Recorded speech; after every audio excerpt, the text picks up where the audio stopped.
अस्सलाम वालेकुम। Tractor top gear YouTube channel खुश आमदीद दोस्तों। दबंग 2018 मॉडल तो ड्राइवर आया कहता यार अगों ट्रैक्टर हिली जाता एवें ना बबलिंग जी करता है, चैक करी की मसला है।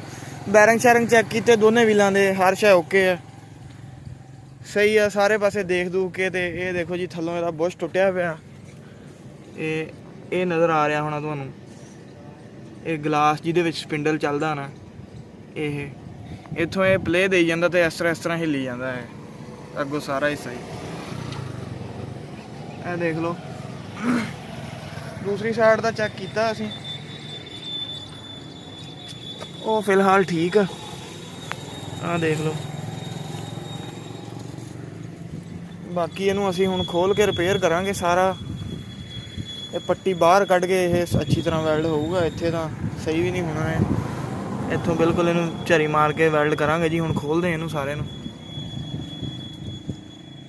हाँ जी ये व्हील खोल रहे हैं, देखो जैक लाया थले, आ हुण वादे नज़र आ रहा जी, बिल्कुल अलहदा हो चुका है थले वाला बुश वाला हिस्सा। हाँ जी दोस्तों ये खोलिया असीं हुण, ते आ तुसीं वादे देख सकते हैं, आ उखड़िया पिया इहदे नालों।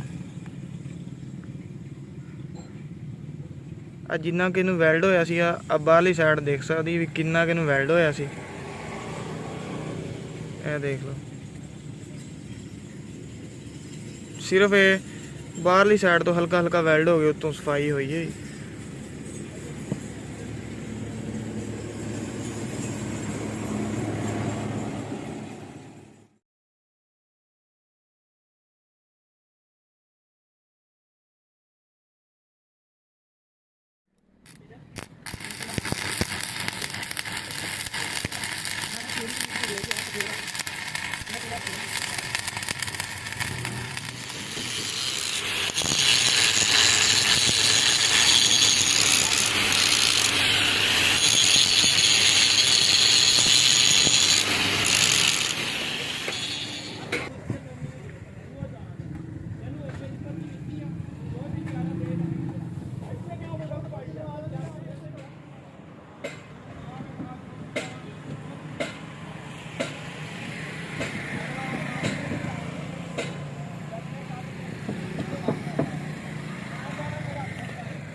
बस बस